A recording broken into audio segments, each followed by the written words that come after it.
Hola, muy buenos días a todos. Como saben, esta semana estamos hablando respecto a, pues, al derecho penal y los elementos básicos del derecho penal, así como lo más destacado que se relaciona, pues, a la materia,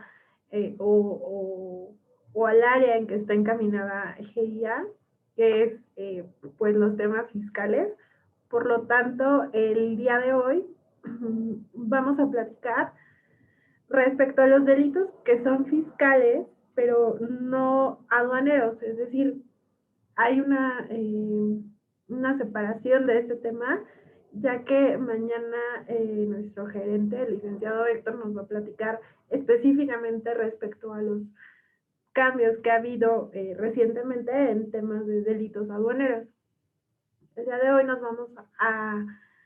dedicar a hablar un poquito sobre los temas elementales de delitos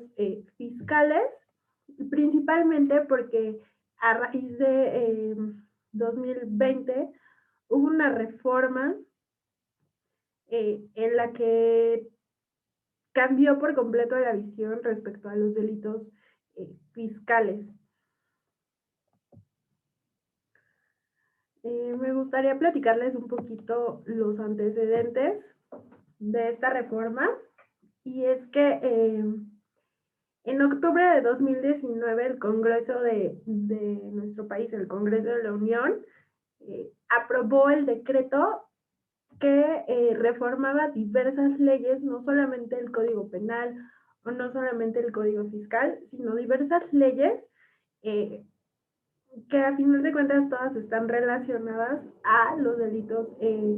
fiscales y su tratamiento como un delito, pues que si bien antes podía considerarse incluso calificado, ahora tiene un tratamiento completamente diferente, ya que se torna uno de los delitos pues más graves en nuestro país. Esta reforma se publicó en el Diario Oficial de la Federación, es decir, se volvió ya oficial el día 8 de noviembre de 2019, y pues su entrada en vigor fue a partir del 1 de enero de 2020. ¿Cuáles son las leyes que se reformaron a partir de, pues, de este decreto? Fue la Ley Federal contra la Delincuencia Organizada, la Ley de Seguridad Nacional, el Código Nacional de Procedimientos Penales, el Código Fiscal de la Federación y el Código Penal Federal. Es decir, hubo toda una modificación al sistema eh, para incluir a los delitos fiscales como uno de los delitos más graves que puede existir en nuestro país. ¿Esto por qué? Pues porque se incluyó tanto en la Ley de Seguridad Nacional como en la Ley Federal contra la Delincuencia Organizada. Y pues evidentemente el resto de la legislación se modificó para darles el tratamiento de estos delitos en función de la gravedad que se le pretende dar. Eh, y como les decía, pues básicamente la reforma fue respecto a los artículos 108 y 109 del Código Fiscal de la Federación, que se refieren tanto a los delitos de defraudación fiscal y pues defraudación fiscal equiparada, es decir, todas esas conductas antijurídicas que pues se considera que son equiparables a la defraudación fiscal. Y pues se estableció en el artículo 113 bis también del Código Fiscal de la Federación como el delito o como un delito nuevo específico la enajenación o adquisición pues de comprobantes fiscales que amparen operaciones que se consideren simuladas, falsas o inexistentes. Eh, Aquí me gustaría platicarles un poco del proceso de cómo se hizo esta reforma o cómo es que se llegó a este punto, ya que hubo durante el año 2019 varias iniciativas de ley en las que lo que se pretendía era pues sí, llevar al delito de defraudación fiscal y específicamente esta conducta de realizar, eh, pues, digamos, el utilizar comprobantes fiscales que realmente no amparen una operación o un acto de comercio real, sino operaciones simuladas o falsas o que no existieron realmente, como, pues sí, como delincuencia organizada, que son los delitos más graves que podemos encontrar en nuestro país y que tienen el tratamiento más específico, más riguroso y más especial. Todas estas reformas estaban encaminadas a lo mismo, a darle ese tratamiento de delincuencia organizada. Sin embargo, en sus detalles, pues todos tenían diferencias, todas estas reformas, ya que por ejemplo, una de las reformas lo que pretendía era que desde un peso que se defraudara al fisco se considerara delincuencia organizada. Algunas otras de las reformas tenían detalles un poco más, digamos, menos severos, por ejemplo, el establecer topes o montos mínimos de defraudación para que se les dé este tratamiento. Y pues bueno, a través de todo un proceso de, pues básicamente parlamento abierto, de negociación con los sectores empresariales y académicos, fue que se hizo la unión o se tomó lo mejor de todas las iniciativas de ley que estaban en ese momento presentadas y pues con ellas fue que se llegó a esta reforma. Nosotros como parte de GIA, el área legal acudió a estos a estos eventos organizados principalmente por la Cámara de Senadores, en los que pues se discutió todo lo que las implicaciones que pudieran tener y el marco de regulación, porque pues obviamente lo más grave de todo esto es que pues al sector empresarial, que a final de cuentas es quien genera los empleos y mueve al país económicamente, le preocupaba mucho el hecho de decir, oye, es que pues a veces nosotros ni siquiera sabemos que las empresas con las que estamos trabajando tienen problemas fiscales, ¿no? Entonces, a lo mejor mis operaciones son reales, pero por una sola factura que yo tenga de una empresa que a lo mejor tiene operaciones reales y operaciones simuladas, o que a lo mejor tiene un tema de omisión de pago de contribuciones, pues me pueda involucrar a mí en un tema de delincuencia organizada, ¿no? Entonces, pues sí, se consideró que era un riesgo muy grande pues para todo tipo de empresas, no me refiero solamente a empresas grandes, sino a todo tipo de negocio. Eh, Sin embargo, pues bueno, eh, aún con el riesgo que esto implica para las empresas y para los generadores de empleos, el Congreso, lo que nos comentó, a pesar de todas las discusiones que se llevaron en el Congreso y específicamente con los sectores académicos, empresariales, pues bueno, la determinación o la conclusión fue la misma por parte de todos, fue pues no es correcto, no es lo más óptimo, tiene muchas implicaciones, sin embargo, pues es la determinación del Poder Ejecutivo, que además tiene mayoría en el Congreso, así que pues es una reforma que iba a pasar porque iba a pasar a capricho del Poder Ejecutivo. Entonces, pues bueno, sí, el tema de hacer eh, o de tener acercamiento con los sectores, pues fue más una simulación o una manera de calmar a los demás,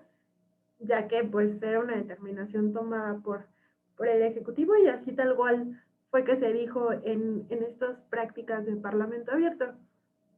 Entonces, pues bueno, no había mucho que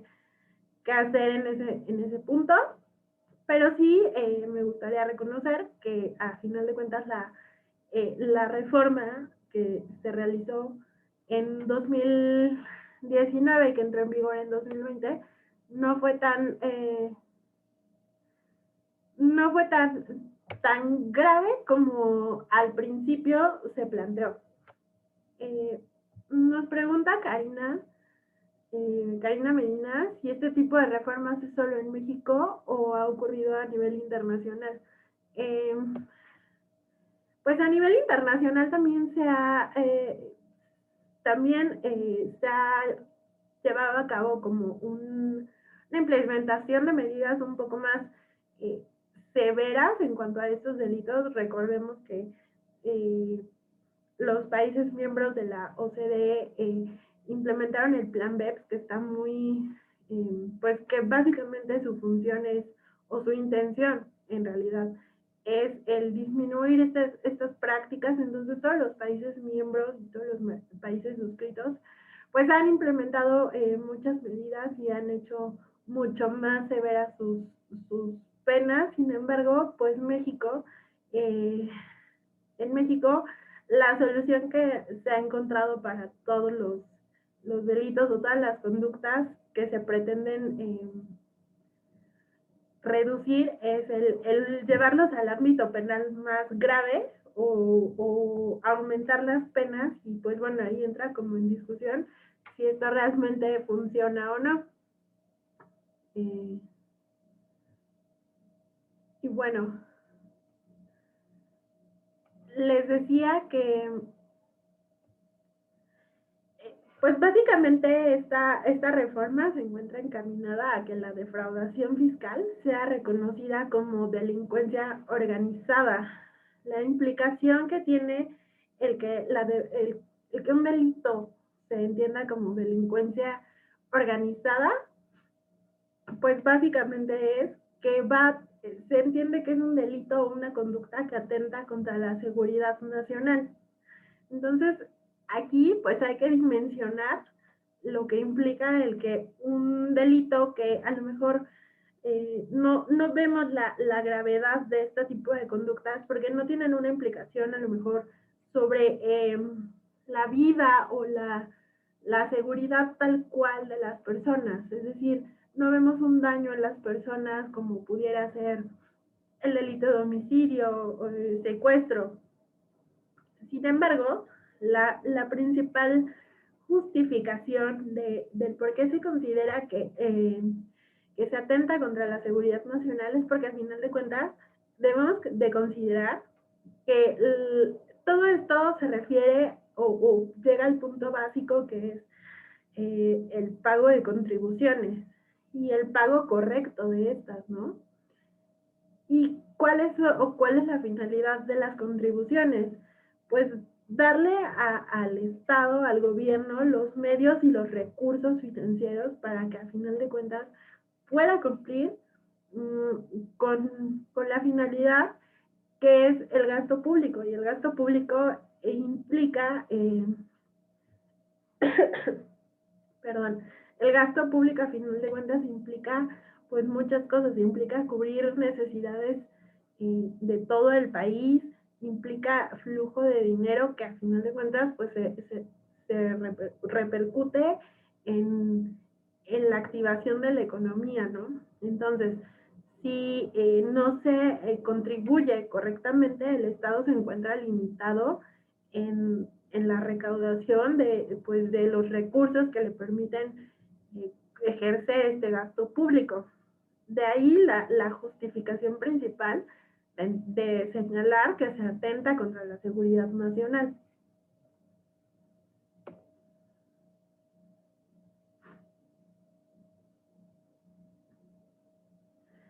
Y pues bueno, como les decía, para entender qué es básicamente la defraudación fiscal o cuáles son básicamente estos delitos, vamos a entender que en el artículo 108 está establecido qué es la defraudación fiscal. Es un artículo bastante amplio y solamente me gusta, a pesar de que está una parte del texto, solamente me gustaría leerle y entender el concepto más básico, y es que quien con uso de engaños o aprovechamiento de errores omita total o parcialmente el pago de alguna contribución u obtenga un beneficio indebido en perjuicio del fisco federal. Es, este es el concepto más básico y más sencillo que podemos entender de defraudación fiscal. El utilizar engaños o aprovecharnos de errores para omitir total o parcialmente el pago de las contribuciones, o también el hecho de obtener beneficios indebidos que afecten pues las arcas del fisco federal. Ahora bien, en el artículo 109 encontramos lo que son o lo que es los delitos equiparados a defraudación fiscal o defraudación fiscal equiparada. Este artículo sí establece tal cual las conductas específicas que se entienden como defraudación fiscal equiparada. Sin embargo, pues bueno, de todas ellas, la que más podría destacar, para no leerles todo este artículo, es el darle efectos fiscales a los comprobantes o a los CFDI cuando no reúnan todos los artículos que establece el artículo 29 y 29A del Código. Sin embargo, pues bueno, aquí podemos observar que incluye el beneficiarse de subsidios o de estímulos sin tener pues como el derecho o sin realmente adecuarse a este supuesto, bueno, entre otras conductas, ¿no? Pero el artículo 109 sí señala específicamente cuáles son esas conductas que van a equipararse a defraudación fiscal. Y pues por otro lado, encontramos el artículo 113 bis, que pues es como la parte más importante o que más destaca de esta reforma, y es el que este precepto incluye que se entiende como delito fiscal a quien por sí o a través de una persona que no tenga el conocimiento real de la situación, expida, enajene, compre o adquiera comprobantes fiscales que amparen operaciones inexistentes, falsas o actos jurídicos simulados. Y pues bueno, no se limita el artículo a esta conducta, sino también incluye como parte de este delito a quien, sabiendo lo que implica esta conducta, permita o realiza la publicación o cualquier medio de publicidad o anuncio que sea tendiente a la adquisición o básicamente al tráfico o al comercio de estos comprobantes digitales que amparen operaciones inexistentes, falsas o actos jurídicos simulados. Y pues bueno, básicamente son los tres delitos que fueron incluidos como delincuencia organizada y pues que se les dio como el tratamiento de los delitos más graves en nuestro país. Repito, también los delitos relacionados con temas de aduanas, sin embargo, son temas de la plática de mañana. Ahora, ¿cuál es específicamente lo que implica o cómo se materializó esta reforma? Pues bueno, aquí tenemos un esquema que nos dice, pues, tipificar la delincuencia como delincuencia organizada, los delitos de defraudación fiscal equiparables y la expedición o comercialización, en realidad, de CFDIs que amparen operaciones inexistentes o simuladas. Esto implica que pues bueno, los delitos cometidos en contra del fisco federal o que afectan al fisco federal se van a incluir como amenaza a la seguridad nacional. Y el resultado de estos dos puntos o de estos dos elementos es que se establece la prisión preventiva oficiosa, que es una figura del derecho penal que ya se utiliza o que ya se utilizaba con el sistema penal que hoy está vigente como una figura de excepción, no como regla general. Entonces, al incluir estos delitos en el catálogo de delincuencia organizada, lo que sucede es que aplica esta figura de excepción de manera directa y pues lo conducente es que todos los delitos relacionados con o que hemos señalado, pues les aplica directamente la prisión preventiva oficiosa. Esto implica que tampoco van a hacer procedentes los acuerdos reparatorios, no hay una suspensión condicional del plazo y no aplican criterios de oportunidad para estos delitos. Además, pues ayer nos platicaba la licenciada Karen lo que es la extinción de dominio y la reforma también que ha sufrido la nueva ley que es relativa, entonces pues hay que entender que también es aplicable. Ahora, respecto al tercer punto, me gustaría explicarles más o menos lo que implica cada uno de estos elementos.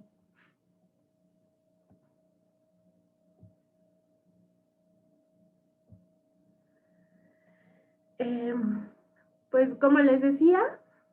se reformó la ley federal contra la delincuencia organizada y esta ley en su artículo 2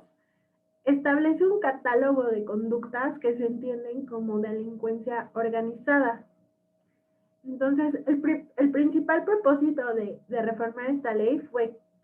sí incluir la defraudación fiscal, pero principalmente el que la expedición, adquisición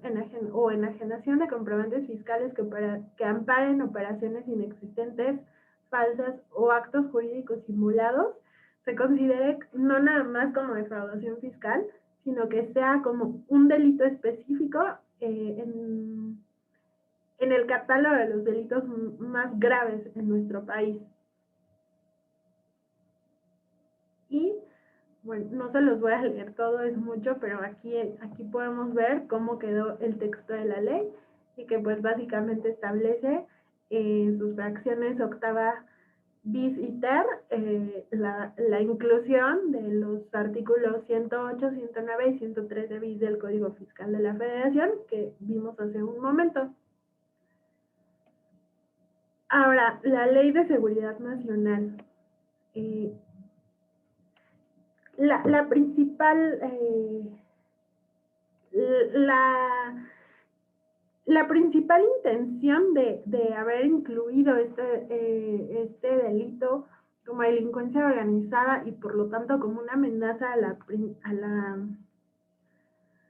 la seguridad nacional, pues fue específicamente el que estos delitos ameriten prisión preventiva oficiosa y que no apliquen pues, los criterios de oportunidad que establece el Código de Procedimientos Penales. Aquí vemos que se reformó el artículo 5 de esta Ley de Seguridad Nacional, que establece que los actos ilícitos en contra del fisco federal, a los que se refiere el artículo 167 del Código Nacional de Procedimientos Penales, pues es una amenaza a la seguridad nacional. Y respecto al Código Nacional de Procedimientos Penales específicamente, nos señala que se consideran delitos que ameritan prisión preventiva oficiosa, es decir, desde el primer momento van a prisión. Los previstos como defraudación fiscal y su equiparable, y el artículo 113 bis del Código Fiscal de la Federación. Ahora, les decía que hay ciertos elementos que no aplican específicamente respecto a estos delitos, pero ¿cuáles son esos elementos? Recordemos que con el sistema de justicia penal que se aplica o que se implementa actualmente, lo que se busca es que haya más oportunidades de reparación del daño, el tratar de llegar a acuerdos con las víctimas, reparar el daño y así, pues tener acuerdos que permitan una menor cantidad de gente que va a prisión, ¿no? Sin embargo, entendemos que en nuestro país, pues a final de cuentas la delincuencia organizada, ya lo platicamos esta semana también, es un problema muy grande. Entonces, a los delitos que están relacionados con delincuencia organizada, nuestro sistema de justicia señala que no es posible darles estos elementos o estos mecanismos alternos para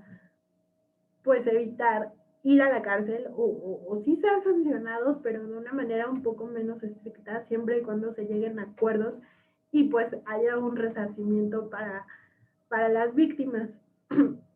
Entonces, pues bueno, vamos a entender que el Código Nacional de Procedimientos Penales contempla la celebración de acuerdos reparatorios, que son estos acuerdos que se celebran con la víctima o con la persona que hubiera sufrido una afectación en sus derechos o en su esfera jurídica y que son aprobados por el Ministerio Público o por el juez de control, o sea, son dos etapas diferentes, y que pues básicamente su principal función o su principal finalidad es reparar el daño a la víctima o compensar ese daño a la víctima para que así se extinga la acción penal, es decir, ya no se continúe con el proceso. Es una abstención de continuar con el proceso. Ojo que esto no implica que se declare su inocencia tal cual.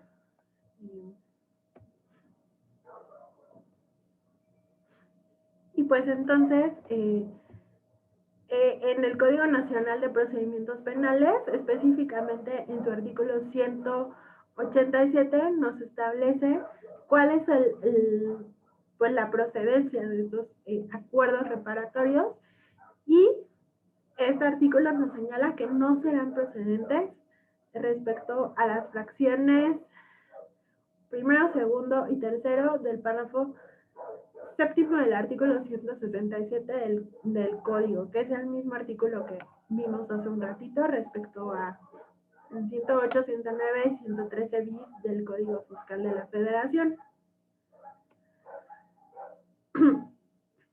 Ahora, respecto a la suspensión condicional del proceso, esta suspensión tiene que entenderse como una terminación anticipada o prematura del proceso y que básicamente deriva de un plan que formula el Ministerio Público y el imputado. Sí, un plan sobre el pago de la reparación del daño, es decir, no nada más llegamos al acuerdo de repararte el daño, sino que te voy a hacer un plan o vamos a llegar a voy a establecer medidas concretas respecto a cómo te voy a reparar ese daño y también el elemento principal de esta suspensión condicional del proceso es pues que el imputado establezca o lleva a cabo ciertas medidas o ciertas condiciones que van a garantizar pues la protección a los derechos de la víctima o ofendido y el hecho de que no va pues a volver a afectar a la víctima. Y pues bajo este supuesto o condicionado a que se repare el daño y que se garantice o se someta al imputado a ciertas condiciones que protejan a la víctima entonces se suspende el proceso. Ese es uno de los criterios o de los criterios de oportunidad que prevé el Código Nacional de Procedimientos Penales y que tampoco está previsto como procedente para estos delitos que estamos platicando.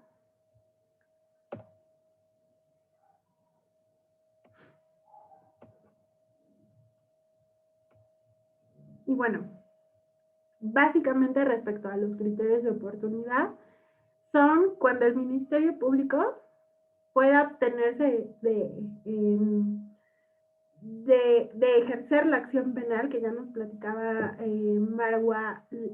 a principio de esta semana lo que es, y es que el Ministerio Público diga sí, sí hay elementos para determinar que se cometió un delito, entonces llevar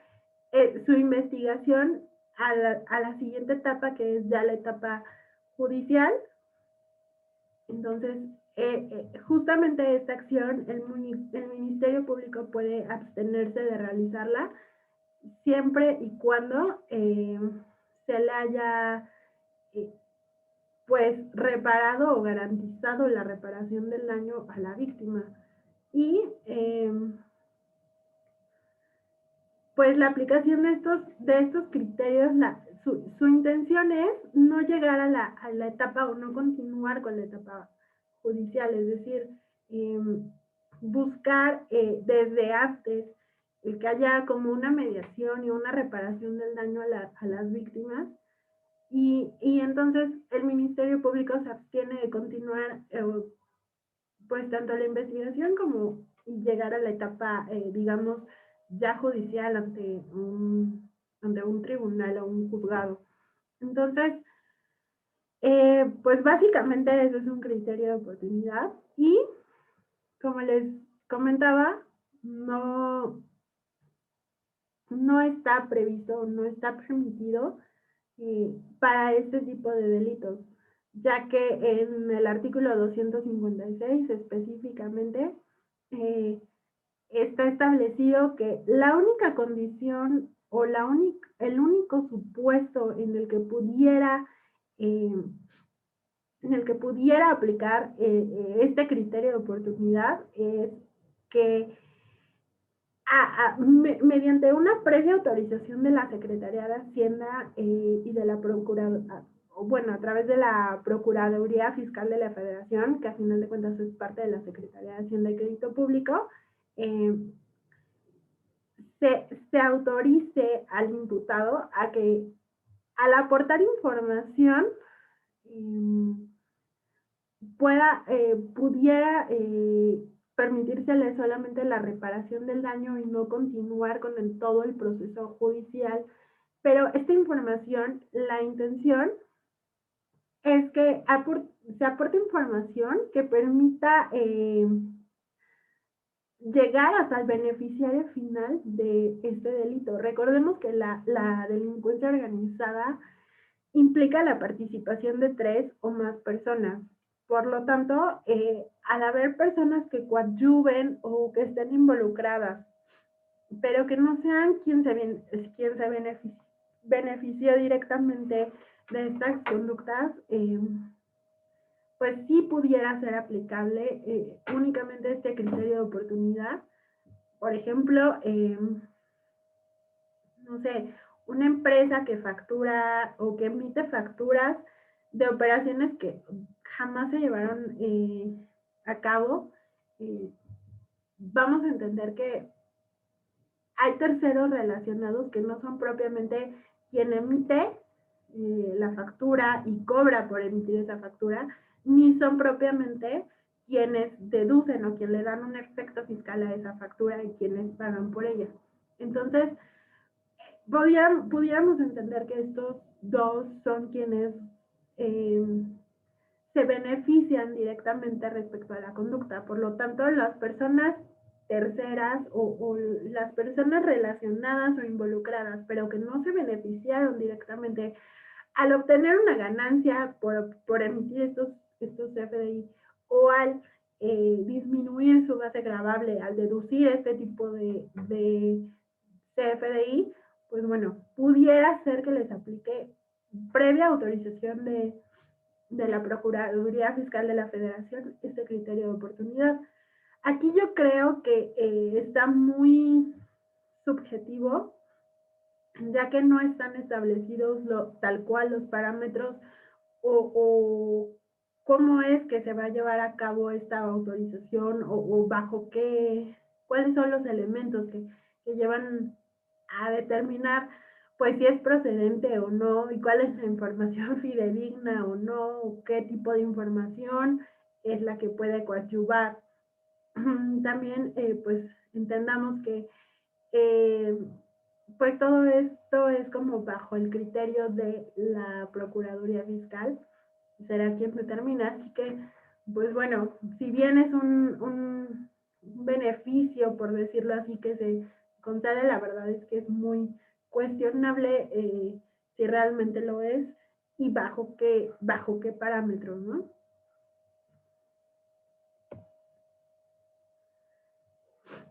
Y bueno, hay que recordar que el principal o el más importante de las modificaciones y a la legislación y principalmente establecido en el Código Fiscal de la Federación es el tema de la emisión de comprobantes fiscales que amparen operaciones básicamente simuladas. Entonces, vamos a analizar que respecto a este delito en específico, para que sea, digamos, procedente o que pueda permitirse eh, el proceder penalmente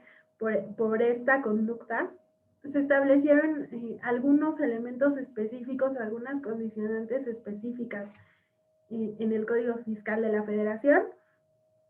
y es la necesidad de contar con una querella por parte de la Secretaría de Hacienda y Crédito Público para proceder penalmente. O sea,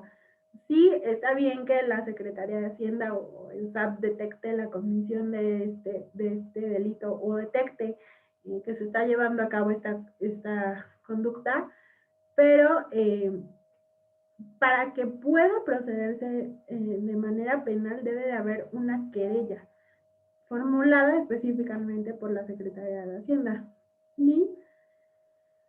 otro de los elementos es que la Procuraduría Fiscal de la Federación y sus abogados, o sea, todos los abogados que laboren en la Procuraduría Fiscal autorizados, podrán participar como asesores jurídicos a lo largo del procedimiento. Aquí me gustaría como comentarles que, pues bueno, hay que entender qué es una querella y qué es un asesor jurídico. La querella y la denuncia muchas veces son figuras que se confunden. La denuncia, pues básicamente es cuando cualquier persona que tenga conocimiento de actos que pudieran ser un delito, lo hacen de conocimiento del Ministerio Público para que éste pues lo investigue. Y el principal elemento de la querella podemos entender que pues es o que versa respecto a quién hace del conocimiento del Ministerio Público la comisión de un delito. Y es que en la querella forzosamente tiene que ser quien sea víctima u ofendido, o podemos decir que es a quien se le afectó su esfera jurídica y que por lo tanto tiene interés en que este delito pues sea investigado o que se determine si realmente se cometió o no una conducta delictuosa. Y por otro lado, los asesores jurídicos debemos entender que son terceros que coadyuvan o que ayudan al Ministerio Público en su investigación y que de cierta manera llevan a cabo un tipo de representación de la víctima en los procesos y que no son propiamente el abogado defensor digamos, del imputado, sino solamente son un tercero que pudiera, que coadyuve a quien realmente representa a la víctima, que es el Ministerio Público. Entonces, específicamente respecto a este artículo 113 bis que se refiere a la emisión de CFDIs de operaciones simuladas, pues tenemos que entender que para que sea procedente el llevarlo, digamos, al ámbito penal, forzosamente deberá de haber una querella que sea formulada por la Secretaría de Hacienda y Crédito Público. Y, por otro lado, una vez que inicie el procedimiento, pues entender que la Procuraduría Fiscal sí va a tener una participación, pero solamente como un asesor jurídico a través de, pues, de sus abogados.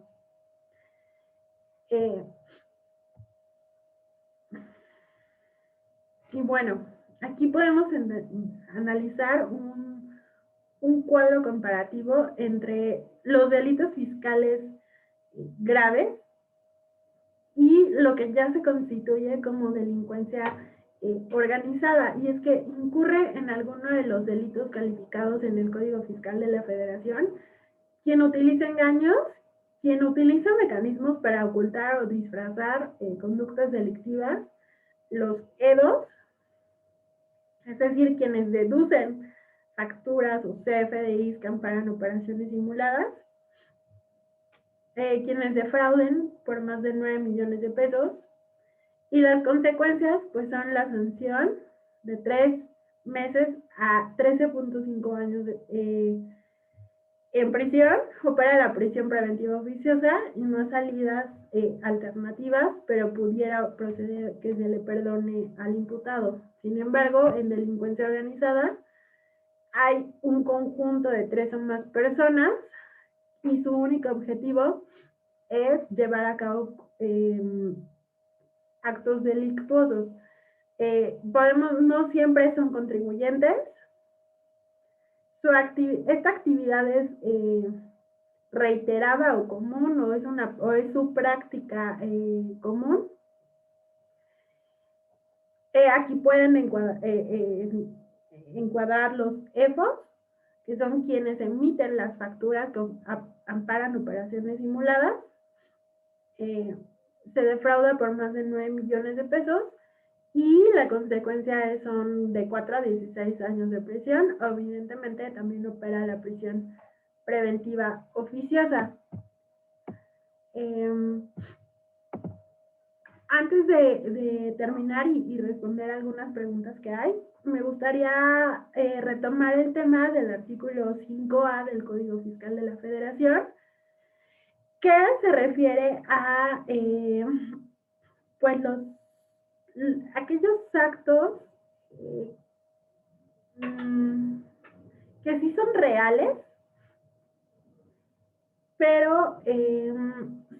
son actos jurídicos o actos pues con implicaciones jurídicas que son tendientes a obtener beneficios fiscales mayores a los beneficios económicos que se pudieran obtener. A esto se le conoce como razón de negocio. Es una figura que se incluyó también, que ya se había analizado y que ya se utilizaba en el ámbito fiscal. Sin embargo, se formalizó a través de su inclusión en el artículo 5A del Código Fiscal de la Federación a partir de 2020. Cuando el fisco determina que ciertos actos, ciertos mecanismos implementados o ciertos actos de comercio o actividades económicas llevadas a cabo por los contribuyentes no tienen un beneficio económico real, sino su intención o la intención de llevar a cabo un negocio de tal manera y no de otra manera que el fisco considere y que determine que la única razón para llevarlo a cabo de esta manera fue el obtener un beneficio fiscal, por ejemplo, llevar a cabo, no sé, un negocio a través de 5 pasos y que en realidad no hubiera un beneficio económico tan razonable, pero sí hubo la obtención de beneficios fiscales. Entonces, bajo esa tesitura, el fisco lo que determina es: no existe una razón de negocio, ya que estos actos no se llevaron a cabo con motivo de realmente obtener un lucro, sino son actos tendientes a obtener beneficios fiscales.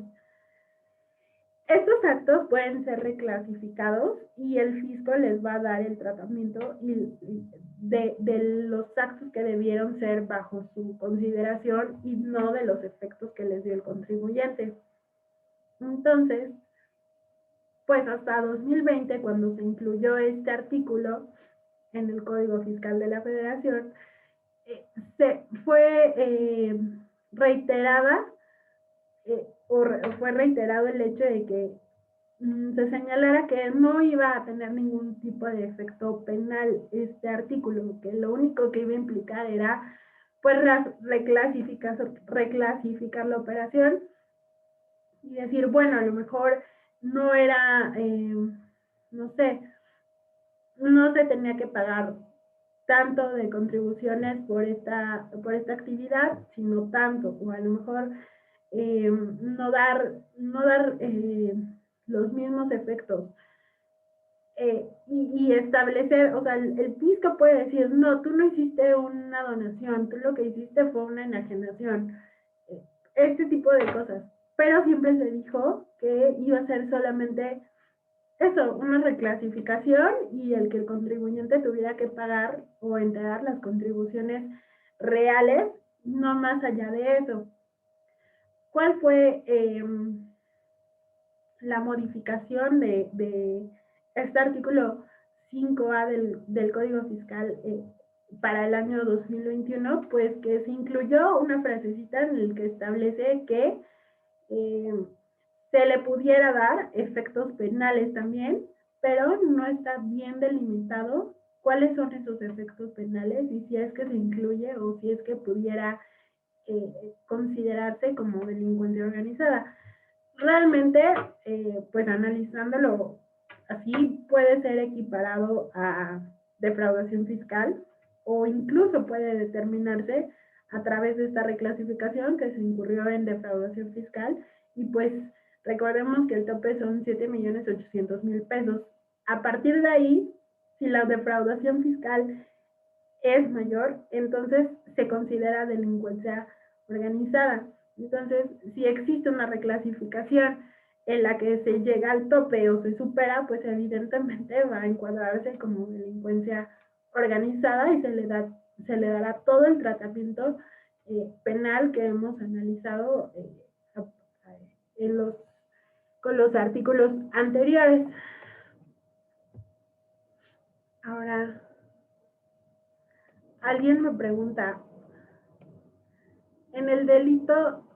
de comprobantes, en el delito de compra de comprobantes fiscales, cuando una empresa o persona física utiliza el servicio de un tercero para facturar, ¿qué seguridad existe que no se tome como este tipo penal? Pues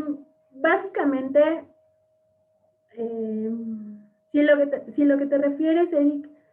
es a que la empresa que emite los CFDI sean este tipo de empresas, pues mira, para ser una empresa que se dedique tal cual a emitir estos comprobantes, deben de estar certificados por el SAT y la Secretaría de Hacienda, entonces no es muy factible. Esto más bien se refiere a los comprobantes fiscales que emiten directamente los contribuyentes. Digo, no es como que la empresa te va a emitir los comprobantes falsos, sino tú como contribuyente le refieres a esa empresa que te emita el comprobante. Entonces la empresa no sería responsable, es una empresa certificada. quien es responsable, pues básicamente eres tú, porque es tu RFC, son supuestamente tus actividades las que se reflejan en ese CFDI. No sé si en ese sentido iba tu pregunta. Y pues bueno, no sé si haya algún otro comentario o alguna otra pregunta al respecto.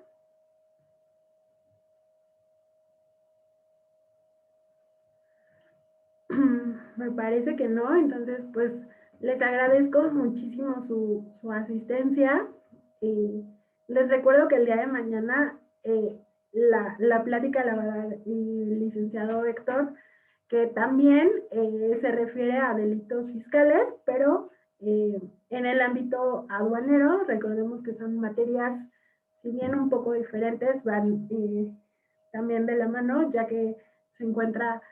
involucrado el entero de contribuciones de comercio exterior. Entonces, pues el día de mañana Héctor va a hablar específicamente respecto a los delitos aduaneros. Y con eso concluiría nuestra semana de derecho penal. Muchísimas gracias a todos por estar el día de hoy, y nada más les pediría a las personas de GIA si se pueden quedar conectados un minutito para tomar su asistencia. Muchas gracias.